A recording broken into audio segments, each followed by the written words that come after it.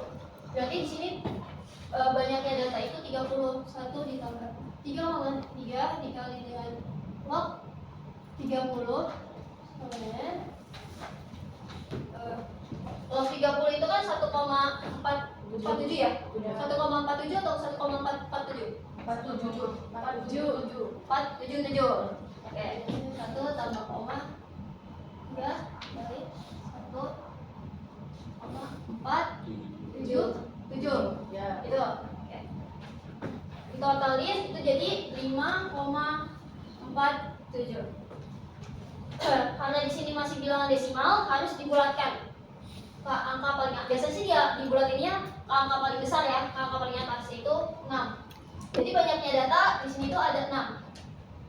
Habis kita membuat tabel distribusi data, kita mencari panjangnya data, karena di sini tabel data yang kita pelajari itu data kelompok. Data kelompok itu tuh beda sama data tunggal. Kalau data tunggal itu cuma bilangan bulatnya aja. Kalau data kelompok itu tuh ada range atau apa sih namanya tuh? Range atau selisih, perbandingan selisih. Enggak. Pokoknya range lah. Selanjutnya kita mencari panjangnya kelas atau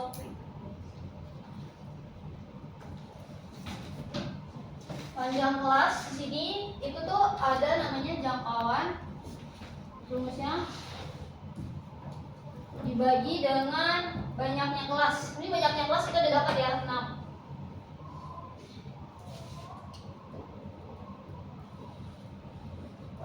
Jangkauan di sini isinya itu nilai paling kecil atau X max, maksimal maksudnya, dikurang dengan X min, nilai paling terkecil. Di sini nilai paling terbesarnya itu berapa?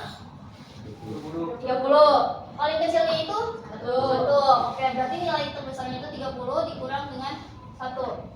30 dikurang dengan 1 sama dengan, kita udah dapetin nilai BK-nya. Nilai banyak kelas itu 6. Berarti 30 dikurang 9 itu 29. Dibagi dengan 6.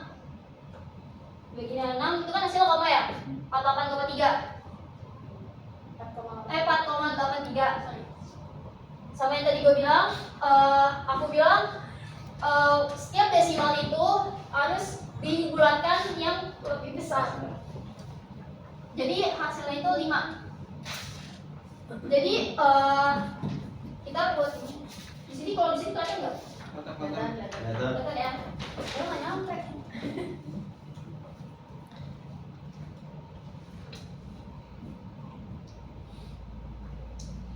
Oke. Sini ada nilai. Ini itu frekuensi.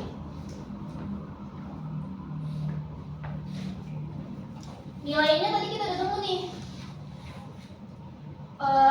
Range-nya itu 5, 6 itu tuh kayak kelasnya, intervalnya. Berarti nanti tuh ada 6 kelas nih.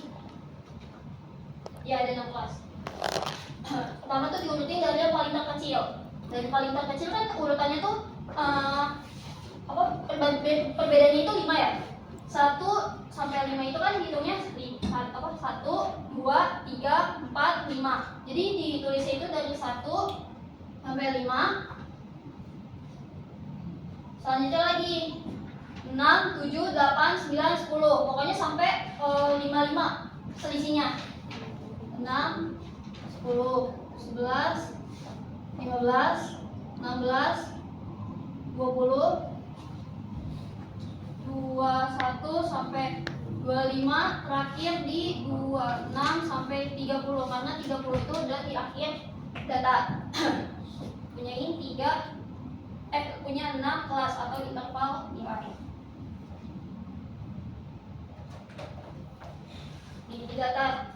Di data itu kita masukin ke dalam frekuensinya 1 sampai 5. Di situ tuh ada berapa? Ada 1, 2, 3. Jadi kan ini kan nilainya itu 1 sampai 5. Berarti kalau 3 itu termasuk karena 3 itu di antara 1 sama 5 kan. Jadi yang walaupun di sini nggak ada 3-nya, tapi di sini ada antara 1 sampai 5. Jadi 1, 2, 3, 1 sampai 5 itu ada 3, 6 sampai 10-nya 1, 2, 3, 4, 5. Ada 5. 11 sampai 15, 1, 2, 3, 4, 5, 6, 7, 8. 16 sampai 20-nya 1, 2, 3, 4, 5, 6, 7. Udah 21, 1, 2, 3, 4, 5. Ada 5. Dan selebihnya itu 26 sampai 30. Cuma 2. Oke. Kita udah nemu nih nilai dari nilai tabelnya. Sudah dapat nilai tabelnya, tapi tuh di sini tuh kita masih harus diperhitungin lagi. Di sini aja ya.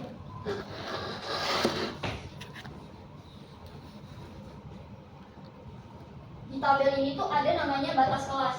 Batas kelas itu tuh kelihatan di tabel. Batas kelas itu terlihat di tabel. Ada nak batas kelas itu ada 2, batas kelas atas sama batas kelas bawah. Batas kelas bawah itu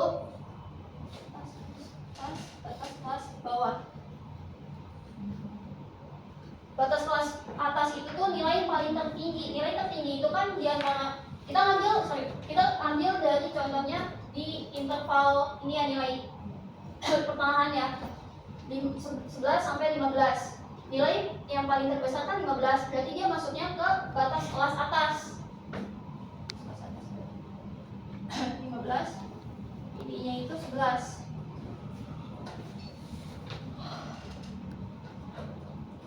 Terus selain batas kelas atas, kita juga harus menghitung tepi kelas. Tepi kelas itu juga ada tepi kelas itu juga ada batasnya, ada 2 juga, yaitu tepi atas sama tepi bawah. Tepi kelas.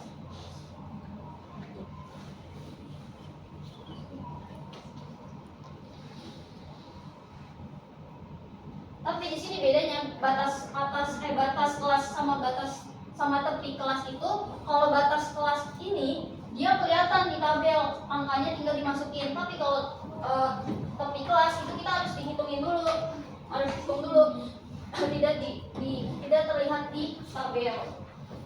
Hitungnya itu tepi atas itu sama dengan aja sama kayak batas atas. Ditambah dengan 0,5. Nah, selanjutnya juga gitu, batas bawah dikurang dengan 0,5. Bedanya.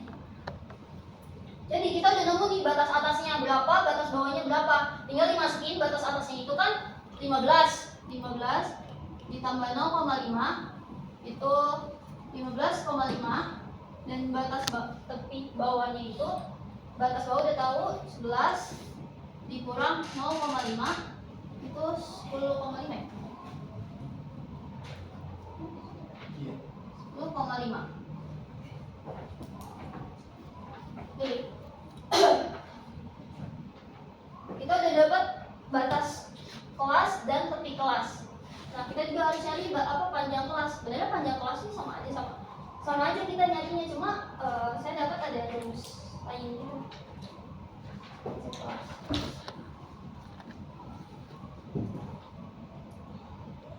Kelihatan nggak? Panjang kelas itu ada tepi atas dikurang dengan tepi bawah. Karena kita udah dapet nih tepi bawahnya itu berapa, tepi atasnya berapa. Tepi atasnya itu kan kita dapat nih 15,5. Berarti 15,5 dikurang 10,5. Jadinya misalnya 5. Atau juga ada rumus lain yang batas atas dikurang batas bawah ditambah 1. Batas atasnya kita dapat 15. Batas bawahnya 11. 4 tambah 1 sama aja 5. Hasilnya sama. Coba lihat Pak. Oh, benar ya berarti ya data kelompoknya. Itu maksudnya nilai bukan nomor ya. Sama ya.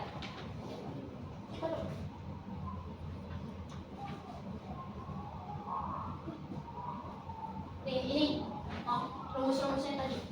Nilai tengah itu karena kita nyari nilai yang antara angka ini, berarti batas atas dikurang dengan batas bawah dibagi 2. Oke. Jadi di sini juga ada tepi kelas yang harus dihitung untuk menghitung histogram. Coba. Oke, ya simpel lagi. Histogram.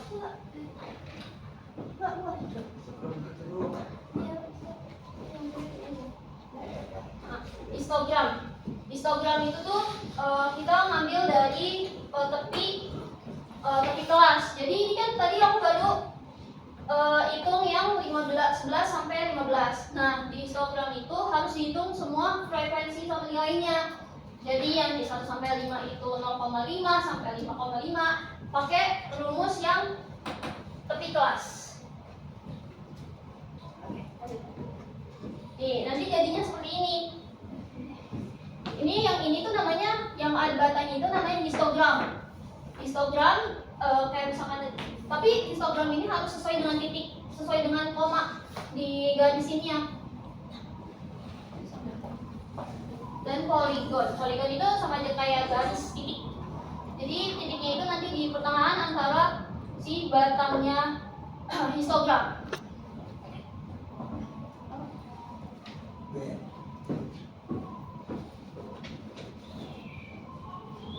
Ya, ini selanjutnya ada grafik. Grafik adalah lukisan pasang surutnya suatu keadaan, turun naiknya hasil statistik dengan garis atau gambar.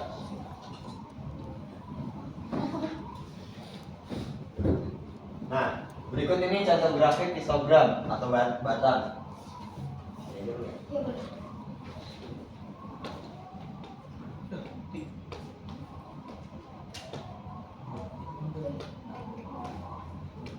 Oh ya teman-teman, ini jangan jadi acuannya, ini ada soal sendiri lagi. Itu. Contoh aja.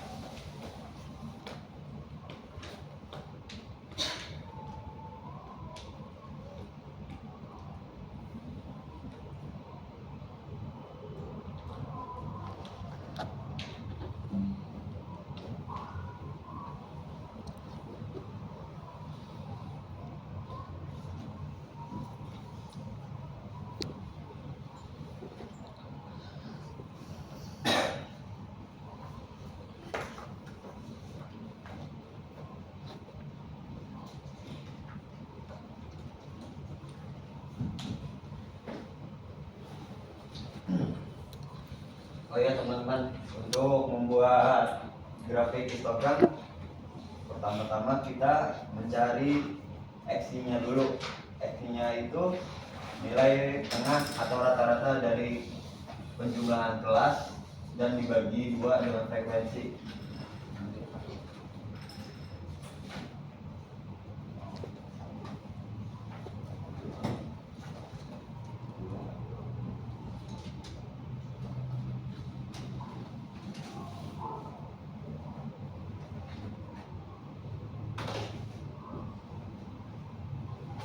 untuk mencari tepi bawah kita menggunakan rumus pengurangan 0,5. Jadi setiap angka yang di depan kita kurang 0,5.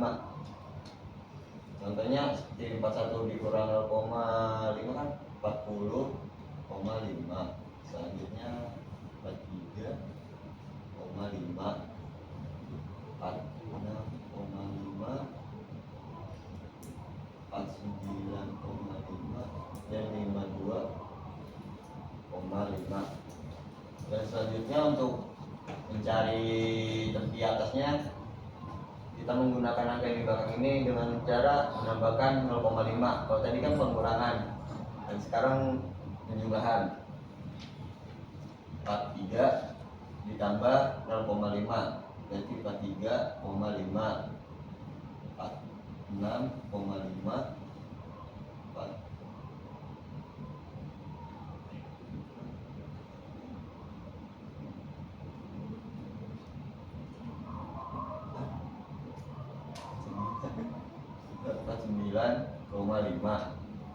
52,5, 55,5. Nah, untuk membuat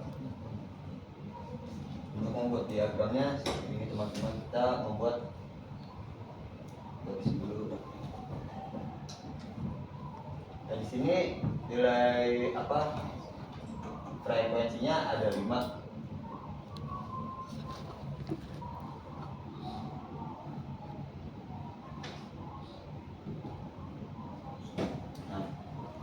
Untuk memasukkan frekuensi mulai dari yang terkecil 2, 4, 6, 8, 10. Dan untuk yang bagian tepi bawahnya ini ya teman-teman ditulis di bawah sini.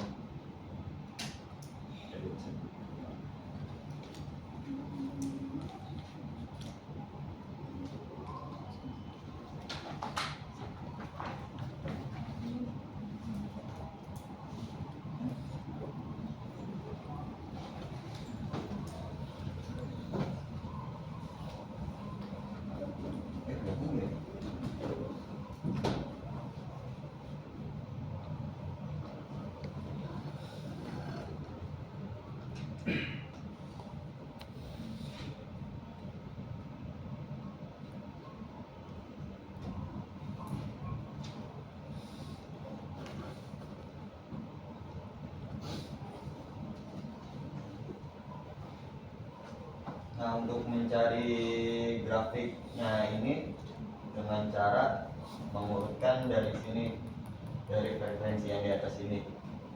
Jadi kita membuat garis seperti ini, 2,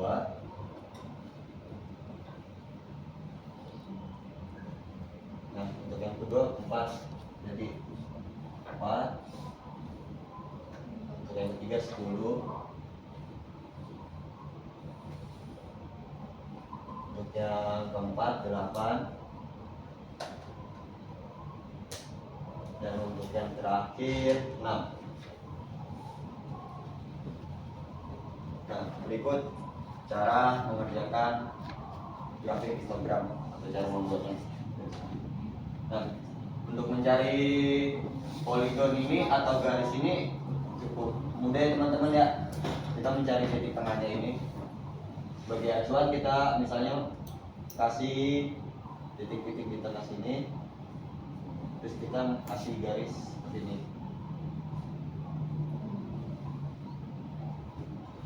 Nah, jadi seperti ini teman-teman. Anggap aja ini nggak ada kotak-kotak ini.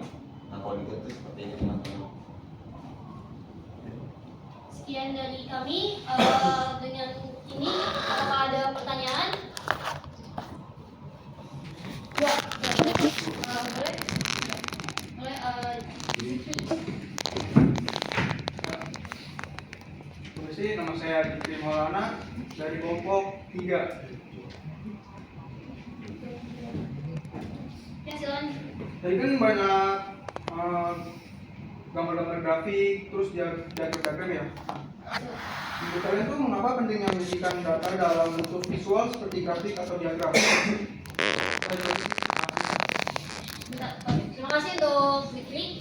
Mau ditampung dulu atau langsung jawab? Langsung jawab aja kali ya. Tampung dulu aja. Tampung aja. Selanjutnya, ya Bagas. Perkenalkan, saya Bagas Nofrianza dari kelompok 3.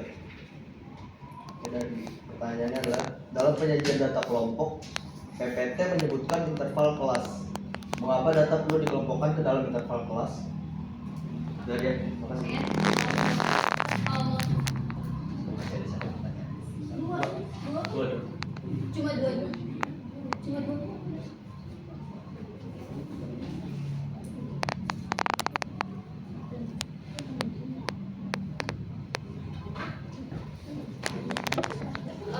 Makasih untuk Jikri, pertanyaannya akan dijawab sama Firman. Ya, untuk pertanyaan Fikri tadi, mengapa penting menyajikan data dalam bentuk visual seperti grafik atau diagram? Jawabannya, karena visual data membuat informasi lebih mudah dipahami, cepat dibaca, dan membantu melihat pola atau tren dengan lebih jelas. Cukup? Pertanyaan selanjutnya dari Bagas akan dijawab sama Alfat. Oh ya, untuk pertanyaan Bagas boleh saya ulang ya? Boleh Pak. Dalam penyajian data kelompok, PPT menyebutkan interval kelas. Mengapa data perlu dikelompokkan ke dalam interval kelas? Betul. Betul. Nah, saya izin menjawab. Jawabannya, data perlu dikelompokkan ke dalam interval kelas untuk menyederhanakan penyajian data yang besar, membuatnya lebih mudah dibaca dan diinterpretasikan, serta untuk melihat pola distribusi data. Gitu saja. Udah? Untuk Cukup? Oke, itu sekian dari Ibu ada tambahan? pangeran. Tadi. Sekian itu. Apakah ada saran dan kritik dan saran atau tanggapan lainnya? Kami, Buat kami. buat kami, Mohon dijawab. Nggak ada sih, bagus, cukup bagus.